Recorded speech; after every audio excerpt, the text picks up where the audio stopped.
Good evening. Welcome to my presentation on Fun with AOD, a community project which is aimed basically to teach students to have fun without drugs and alcohol. Good evening. Welcome to my presented community presentation on fun with alcohol and drugs. Basically, this is a community project that is designed to teach mainly our students how to have fun, how to enjoy life, without the support of an alcohol or drugs. It is basically to say dopamine a natural high because dopamine is naturally produced in our body. So we're going to show our students how to get high, a sort of through their own internal process, for example, running, dancing, laughing, just enjoying life. So we'll go through that process one by one. Now I would like to invite my guests out here, Mr. Hargrave, our supervisor, Mr. Vasallo, our supervisor, Mr. Groves, who is also supervisor here at the Original Correction Center. We have Kate Ferguson, a clinician, and Georgia Morsley. She's an occupational therapist.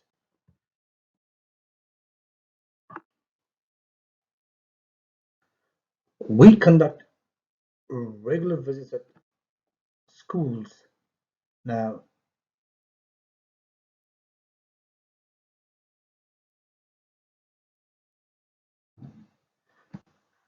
let's begin our slide with what we are really about.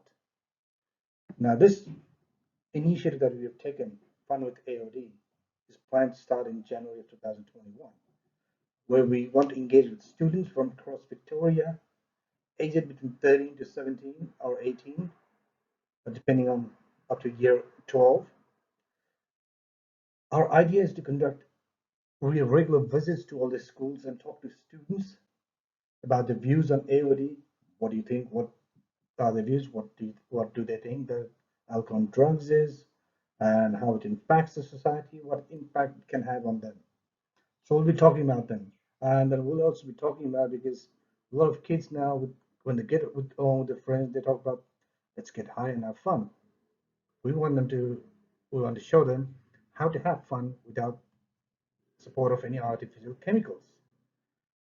So what we're going to do is our idea is to create an educational platform where we teach students how to have fun and how not just to have fun themselves, but how to teach others to have fun as well through peer support networks.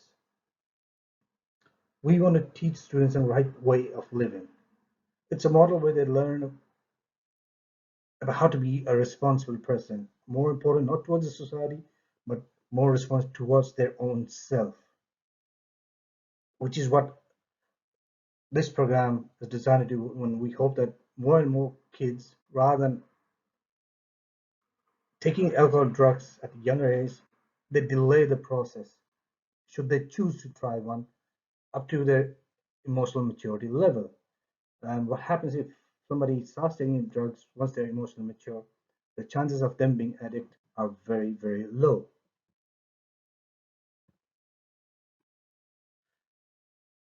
Without previous initiatives having a positive impact on both the community and our organization, we are excited to get started with this one after careful planning and research. Our previous projects include school sessions, highlighting dangers of AOD. We also had successful operation of drop-in centers where addicts come for safe use of needles rather than sharing needles and risking the chances of diseases. We've also had educational sessions for parents on how to cope with kids who they either think are on alcohol and drugs or have just started taking alcohol and drugs. And we also want, because today, because of all the social media, students seems to have a lot of early signs of depression. So we also want to start a one-on-one social campaign to speak to somebody about depression. If you have something like that, come talk. Don't hold it back. It's going to go build on and on. Education Victoria is committed to taking our project, community project funded AOD, a huge success, and is dedicated to support the project 100%. We would do this by organizing in conjunction with Department of Education, Victoria, YMCA, and MCM. One morning a week where a mix of experts from YMCA, from addicts, from MCA, from Department of Education, and other medical professionals as well from across Victoria. These experts will cover a range of topics at one destination, from logistics of alcohol to how to have fun without getting high, and also cover topics in homelessness and its direct relationship with alcohol and drugs. A lot of kids, once they start taking drugs, they get kicked out or they leave home to be with their other addicts, and it results in homelessness and what happens to homeless people. These informations we're trying to impart to our kids before it's too late. So we've done a SWOT analysis of our organization based on our past experience. So our strengths that we've identified are dedicated and well-trained team, positive parental support within our organization. We have a group very strong support from parents network that we've helped in the past, strong local communication skills. We have networks across Victoria and within Department of Education and school networks about this, and location. Because we have access to schools in the region, we have a very good meeting point for all. The opportunities that we see are to boost collaborative organization reputations, the ones that is involved with us, including ours.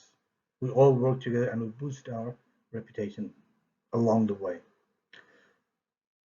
Another opportunity that we see is increase attendee numbers, because it's a school where parents come. It's almost like any community's meeting point. So you've got students there, you've got parents there, you've got teachers there. We also have easy access for our other public service employees like police, fireys, ambo peoples. They all can come in. So this is a very, very good location, known by all, to increase our attendance. And possible expansion in future. We want to, once we, depending on how it happens in Victoria, we'll look at ways to expand that to other regions across Victoria or go beyond to all of Australia. Other weaknesses, we also have weaknesses and threats. Weaknesses that we've identified at this stage are the staff numbers. We will be requiring more volunteers and other staff to coordinate this activity. Right now, although we're just committed in Victoria, one school at a time. Once we expand, we'll be doing multiple schools at the same time. So we will be needing more people. That's a challenge in itself.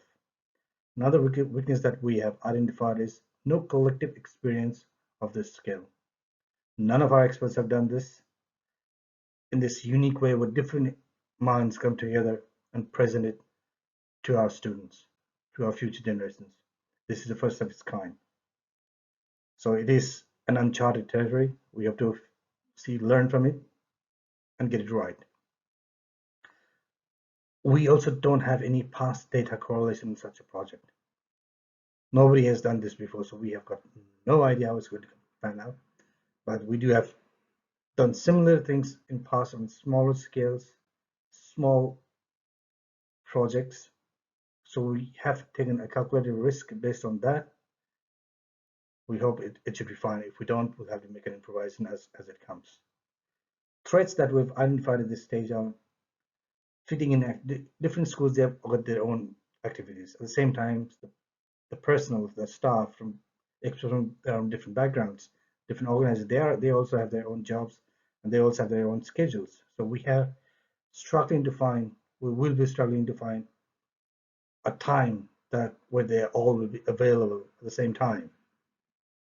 So we'll have to work on that, and that's why we need a vast pool of experts so that we can do mix and match and make sure that people who are compatible have a similar day off or can schedule a time for a certain time that agreed upon. We also have threats that we have identified are a lack of government support across the board. Because it hasn't been done before, there might be sudden withdrawal of support, because effect of this is not going to start from tomorrow. it's an ongoing process, and we will be requiring a long-term funding for the project's viability, because just doing 1 or 2 seasons is not going to make much of an impact. It has to be an ongoing throughout their student life, but per se, like almost like an additional subject while they're at school for impact happening in our society. Our community that we've identified are we are community initiative focused and fortunate enough to be a friendly, well coordinated group. We have collaborated over the years working in Victoria prisons. Collectively, this group has experience of over 100 years in community sector and community well-being. With an estimated 6.35 million residents across Victoria and approximately 100,000 of them being students, we believe that we have the support of state government that is needed to perform a community project such as this one. With some 10,000 homeless youth across Victoria with significant AOD issues, we believe that awareness is required across the state and how familiar can best familiar we are and how families can best assist their loved ones trapped in AOD issues. Today's youth with exposure to social media are more likely to copy or try drugs and alcohol as means of having fun. This will eventually become their coping support during their life events. A recent government data indicated that more and more Australians are taking drugs and alcohol. This starts with alcohol as a socially acceptable medium of having fun. Recent surveys have indicated that the likelihood of someone being addicted to AOD is much lesser if they start their consumption later in life. Correction Victoria data also supports that AOD addiction is directly related to childhood and early starting uses of drugs and alcohol, and that leads eventually most likely to commit crimes to support their habits.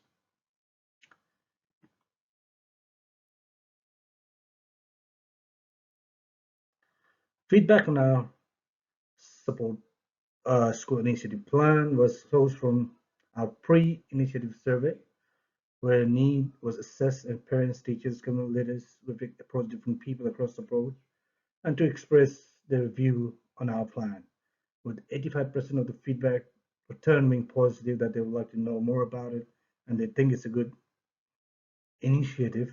We've conducted a pest analysis of our project. Political, local council, Education Victoria involved and support to promote our project and share awareness.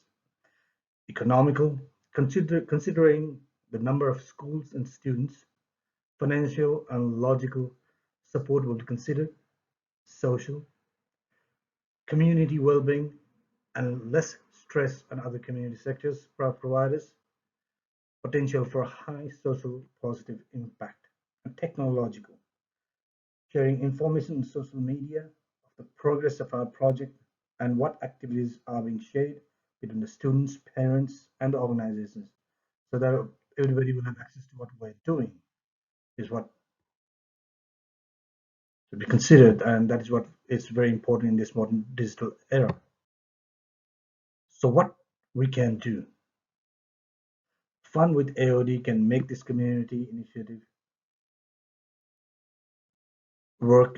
make this community initiative work due to the following: support from other organizations like Department of Education, MCM, and YMCA, strong team dynamics, strong parental supports, initiative backed by Corrections Victoria. Because we have the backing of all these people from across the community, from prisons to parents to teams and to reputed organizations like Education Department, MCM, and YMCA, we believe that we have the expertise and support that is required to make this project a success. Objective. Now, Our objective is to make our youth aware of the effect of alcohol and drugs.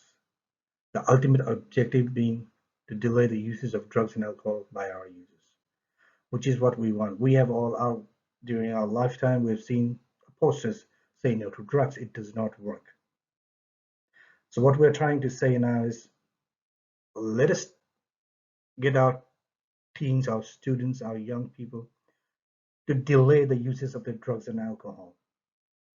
Instead of starting with the friends, let's say about 14, 15 years old, we want them to try after 18, 19. What happens during this time is they become emotionally mature. And once you're emotionally mature, the chances of you being an addict is very, very low as compared to you trying at 14, 15 and start using it and using it also as a coping mechanism for any stress or events in your life.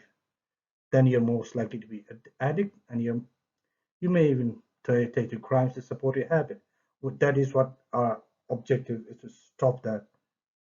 People will, even the ones who want to try drugs will try drugs, but we want them to do it, delay that experiment, that fun or that inquisitiveness of towards drugs. We want them to delay the process and try it as later as possible in their life.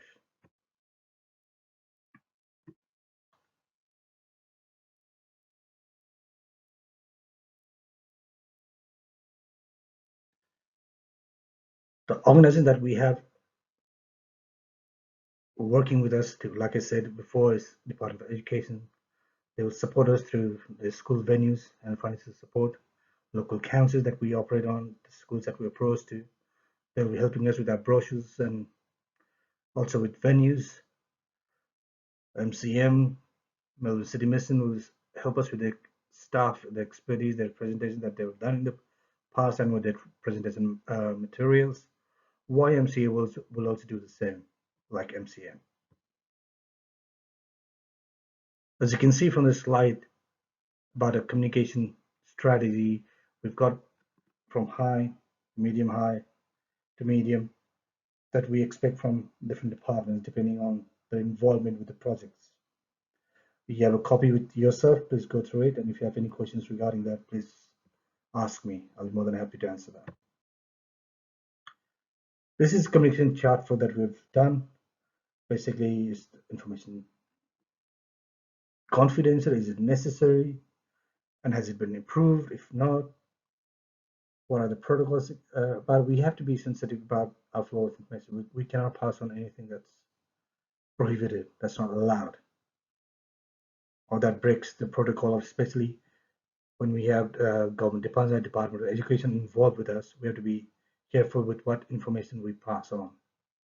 It has to be ticked off by and agreed on by the Department of Education, and it has to be, especially if we are going to bring in examples of people like past addicts or past criminals, then we need to go through the whole due diligence process to make sure that we are following all the rules that as per given the privacy of information to what information allowed to be passed on to students who are considered vulnerable at certain ages. A communication policy, because we operate in a very compliant area, especially with Department of Education involved, we have to be strong with our communication policy because we cannot afford to make mistakes, per se, with that coming flow of information. The protocol that we'll be following is all communication will be managed only in a manner that will demonstrate good business form and consideration of those involved. Privacy and confidentiality are only relevant and fundamental information will be shared with stakeholders at the correct point in time. Policy and procedures, those involved in the community initiative will adhere to the policy and procedures of the Department of Education at all times and handle themselves in a professional manner. Now, we do have a possible that we have run through a scenario of possible barriers and solutions. Barriers being lack of cooperation from schools, and produce solution is trial days so they can experience the project. We'll work with them. Barriers could be lack of finances, donation to support the project, and solution acknowledging from the funding source right from the beginning about the commitments. Parents of attendees not supportive of the project. For that, we've got to hold an information session and explain what we are doing and what we are offering. And most likely, parents, seeing how concerned they are with the current flow of drugs and alcohol in our society, they will be interested in our project. Staff unwilling to commit for a project. Long term, we will be offering them because this is ongoing. This has to be an ongoing project, so we will be offering them a long term career prospect for staff as projects could go national in the future. Our budget at this stage is, as you can see, this is just a preliminary that we think stands right about the mark. Is for venue, we've got about $1,000 set aside, and you can see for teas, we've taken costs for transport, for equipments, advertising, salary, which is to be provided by the Department of Education and also covered by MCM and YMC for their experts. They will be paying themselves. Administrative overhead for $5,000 per month will be covered by Department of Education, and that includes any extra fee or cost that we might have to give to other experts that we'll be inviting on the show.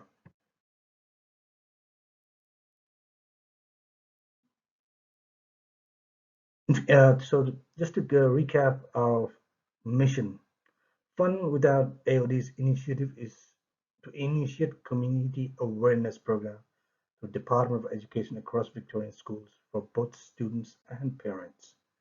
We want a drug-free Victoria. We want an alcohol-free Victoria. Now, by saying that, we're not saying no drinking or no addiction. What we are saying is there is no addiction. If people drink, they drink responsibly. Young people sometimes they get inquisitive, they try. That should be the end of it. That should not prolong on to be an addiction in life. And our vision is definitely to create an alcohol and drugs free school life. That is the most important of our. Thank you for your time. And if you have any questions, I will take that now. Thank you.